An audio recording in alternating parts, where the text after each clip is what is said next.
Bonjour à tous, dans le Ludus de Tala, aujourd'hui l'éternel et légendaire jeu indémodable qui se décline à toutes les sauces, donc le Monopoly. Bon, je pense que tout le monde connaît le Monopoly. Dans certaines variantes du jeu, il y a quand même quelques subtilités. Pour ceux qui ne connaissent pas, eh bien, je vais vous présenter le jeu.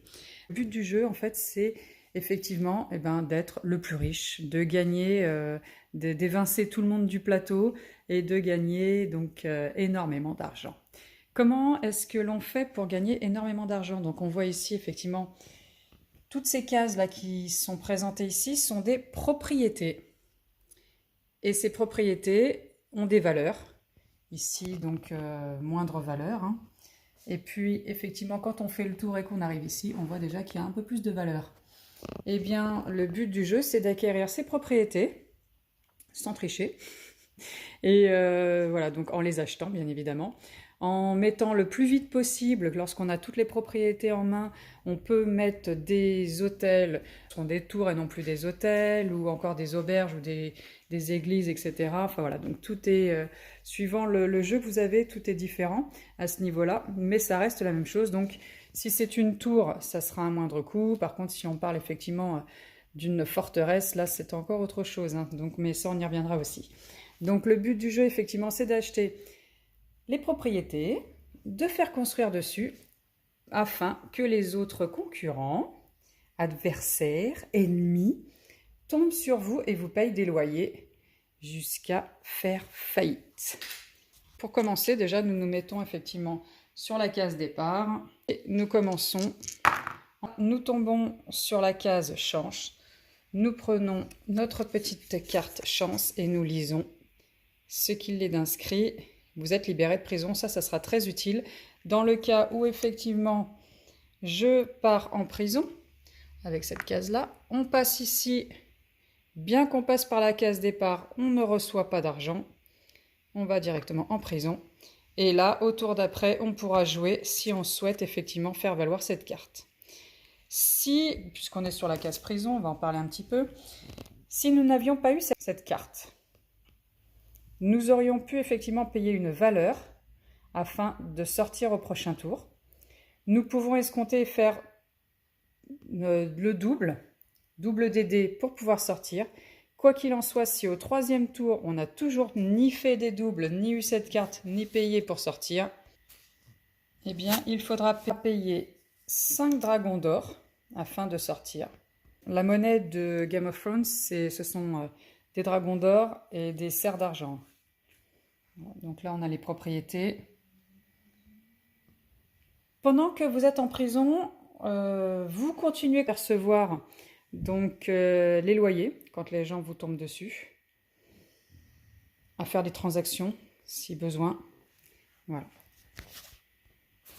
Donc nous continuons, nous arrivons sur parc gratuit. Sur celui-ci, à la différence d'Assassin's Creed, le parc gratuit, comme dans les précédents jeux, ont vraiment une signification, c'est-à-dire qu'en fait, tout l'argent que l'on met ici au milieu, lorsqu'on a des taxes à payer, donc là il va falloir payer 2 cerfs d'argent, eh bien ça va au milieu. Ça va au milieu. Et lorsqu'effectivement quelqu'un tombe ici, eh bien il récupère tout ce qui a été mis au milieu. Alors que dans Assassin's Creed, par exemple, la règle du jeu indique effectivement que par gratuit, il ne se passe rien du tout. Tout ce qui est collecté va directement à la banque. Il n'y a rien qui n'est mis au milieu. Donc revenons maintenant à Game of Thrones. Voilà, donc vous avez joué vos tours, vous avez pu acheter toute une série de maisons, donc Villevieille, Au Jardin et Corcolline. Et bien maintenant que vous avez les trois, vous allez pouvoir construire. Les adversaires, lorsqu'ils vont tomber sur vous, vont payer, s'il y avait juste Corcolline, ils auraient payé que 2. Mais comme vous en avez 3, vous pouvez doubler cette somme, car vous avez la série. Donc ils payeront 4. Donc là, le but maintenant, effectivement, c'est de s'enrichir. Donc qu'est-ce qu'on va faire? on va construire des places fortes et des châteaux.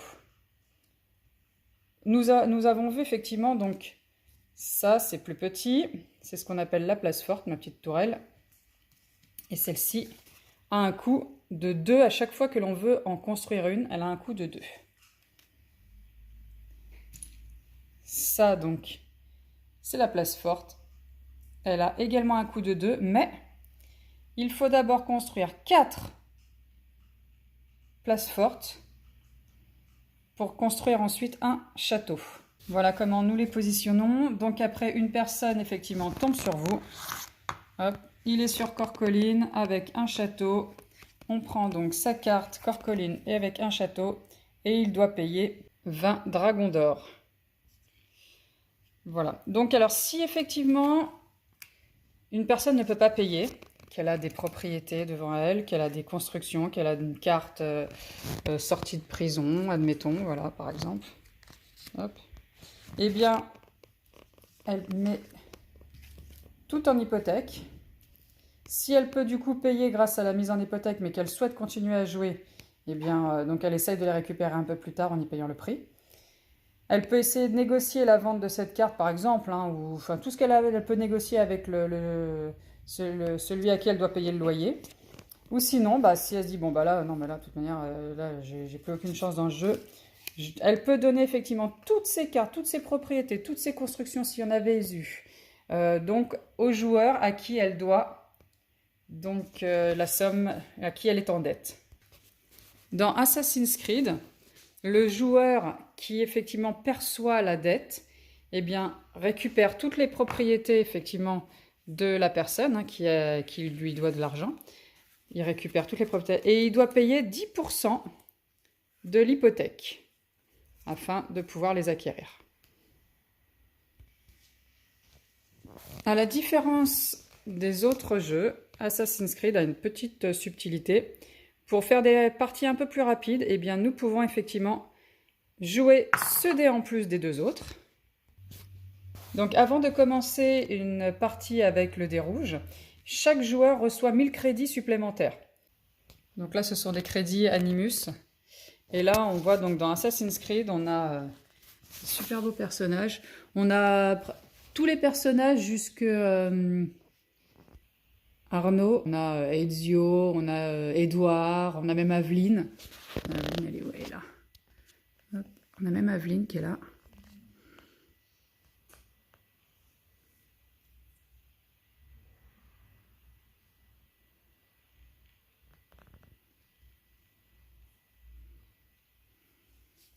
Voilà pour les fans d'Assassin's Creed. Ici, dans les maisons, on a la maison Targaryen, Stark, hop. Lannister. Voilà, le but du jeu, c'est pas de faire copain-copain, hein, c'est vraiment d'écraser hein, les autres. Hein, c'est vraiment pour être le meilleur, pour remporter un maximum d'argent. Alors là, il y en a pour des heures, mais c'est vrai que c'est vraiment super sympa.